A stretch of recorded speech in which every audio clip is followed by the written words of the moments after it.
जैसे युद्ध टल जाता, संकट टल जाता, वही ढाल सामने से पीठ के पीछे चली जाती है। यदि मित्र बनाने का मौका मिल जाए और बनाते हो, ऐसा बनाना कि आपका ढाल बन करके आपकी रक्षा करे, तो आपका मित्र है, नहीं तो आपका पतन करने से कोई बचा नहीं सकेगा। आजकल मित्र कैसे होते हैं?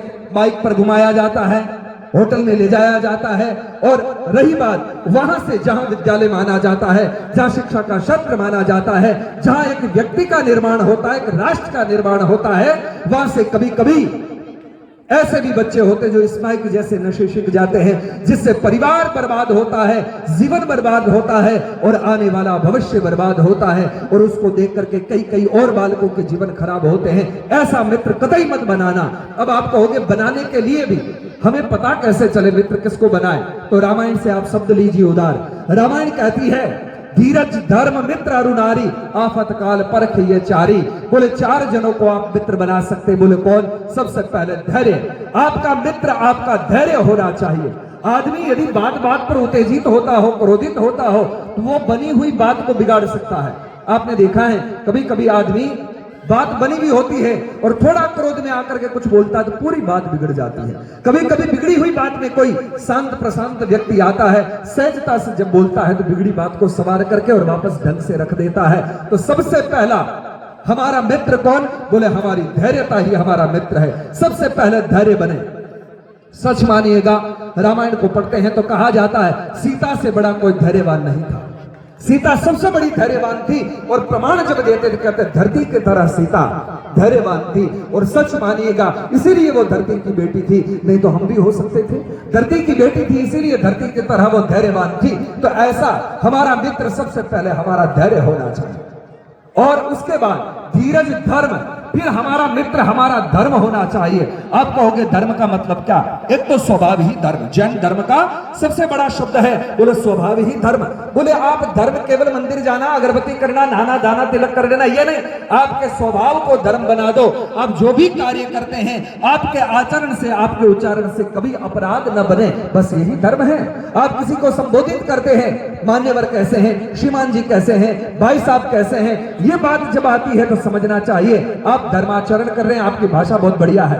और यदि आप उस विषय में थोड़े भी डगमगा जाते हैं, हल्की भाषा का उपयोग करते हैं, तब समझना चाहिए कि आपकी शिक्षा कलंकित तो हो रही है। और आपकी शिक्षा कलंकित तो हो रही, उसके साथ साथ बहुत सारी चीजें कलंकित हो रही है। क्या क्या?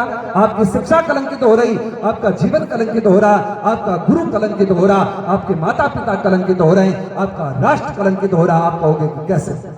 यदि एक औलाद बिगड़ जाए, मदिरा पान करने लग जाए, तो स्वयं का जीवन बर्बाद होता, माँ बाप भी पीछे कलंकित होते हैं। दाऊद जैसा कोई गुंडा पैदा हो जाए तो राष्ट्र भी बर्बाद और बदनाम होता है। इसलिए समझो कि हमारी शिक्षा हमारे लिए हमारा एक कवच बन करके रहे।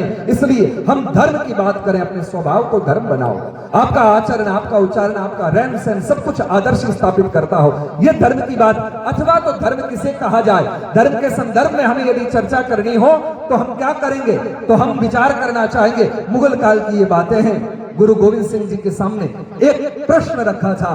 बोले तुम्हारे सामने हम दो ऑप्शन रखते हैं। आप लोग ये बात सुने हुए हैं, फिर भी एक बार निवेदन करूं।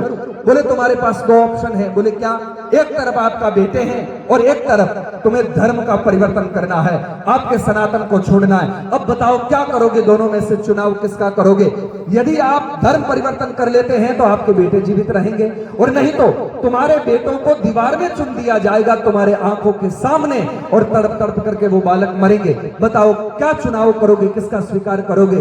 तब गुरु गोविंद सिंह जी ने एक बढ़िया बात कही, वो ये थी, बोले मेरे पुत्रों को दोनों को दीवार में चुना दो, ये मुझे मंजूर है, लेकिन धर्म छोड़ने को तैयार नहीं हूं। तो कहा कि मूर्ख है क्या? और आपको भी लग सकता है कि एक पिता पुत्र के बारे में ऐसा कैसे कह सकता है कि मेरे पुत्रों को दीवारों में चुना दिया जाए? ऐसा निर्दयी पिता कैसे हो सकता है? लेकिन गुरु गोविंद सिंह जी ने एक बढ़िया बात कही थी, और कहा कि मेरे पुत्रों को तुम इस समय दीवारों में चुना दोगे और ये मर भी गए, हो सकता मुझे फिर पुत्र पैदा हो जाए। तो कहा कि तुम्हें भी काट दिया गया, मार दिया गया, कि तो क्या करोगे? बोले यदि मर भी गया तो वापस जन्म लूंगा, और जहां भी जन्म लूंगा मुझे बेटा वापस मिल जाएगा। चाहे मैं पशु बनता हूं, पक्षी बनता हूं, मनुष्य बनता हूं या कुछ भी बनता हूं, पुत्र तो मुझे प्राप्त हो जाएगा, लेकिन मुझे धर्म ये वापस होगा प्राप्त, ये कोई गारंटी नहीं। इसलिए मैं धर्म का स्वीकार करता हूं कि मैं धर्म को छोड़ूंगा नहीं। मेरे पुत्रों की मृत्यु होती है तो हो तब जाकर के ये राष्ट्र बचा है। बंधुओं, कितने कितने लोगों ने गुरु गोविंद सिंह के कारण, छत्रपति शिवाजी महाराज के कारण, महाराणा प्रताप के कारण, रानी लक्ष्मीबाई के कारण ये देश बचा है। आज टिप्पणियां करना, बातें करना तो बहुत सरल है। कोई भी व्यक्ति कह देता है, कुछ भी लिख लेता है। व्हाट्सएप और फेसबुक पर लिखने से न तो राष्ट्र का निर्माण पूर्व में हुआ, न आज हो सकता है। इसलिए हमें विचार करना है कि धरातल पर हम क्या कर सकते हैं। जब भी कुछ टिप्पणी करने का मन कर जाए तो एक बात जरूर ध्यान में लाना, बोले जो कुछ मैं लिख रहा हूं क्या मेरा ऐसा जीवन है? मेरा इस देश के लिए क्या मैंने किया? मेरा योगदान क्या है? मैंने अपनी तरफ से इस राष्ट्र के उत्थान के लिए क्या इन्वेस्ट किया है?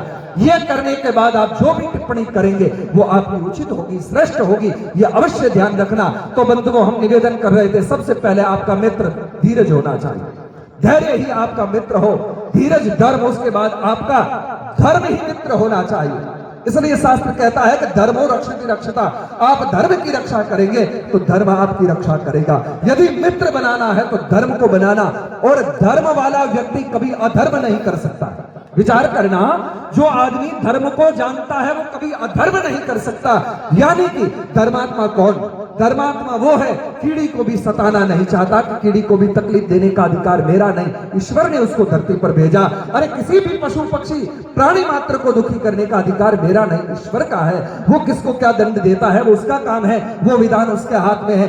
मैं धर्मात्मा माना जाता हूं, फिर भी यदि ये घटना घटती तो ठीक नहीं। इसलिए धर्म आपका मित्र होना चाहिए। समझ रहे बात? तो धीरज, धर्म, मित्र, अरुणारी। तीसरी बात है, मित्र जो होता है वो कैसा होना चाहिए? आपको हमने पहले भी कहा कि ढाल जैसा होना चाहिए। आपकी हर संकट में आपके साथ खड़ा हो, वो आपका मित्र। और उससे भी आगे यदि एग्जाम्पल के रूप में हम कुछ कहें तो मित्र होना चाहिए भगवान कृष्ण जैसा। आप कहोगे कि उसमें ऐसी क्या बात थी? आप देखेंगे भगवान कृष्ण और सुदाम देव दोनों थे। सुदामा बिल्कुल कंगाल, जिसके पास में पहनने को कपड़े नहीं, खाने को अन्न नहीं, और एक तरफ सोने की द्वारिका को लेकर के भगवान कृष्ण खड़े हैं। जब द्वारिका पहुंचते हैं सुदामा, और भगवान कृष्ण के कान में आवाज पहुंचती है और कहा जाता है कि आपका मित्र आया है जो बताता है मेरा नाम सुदामा है, सोने का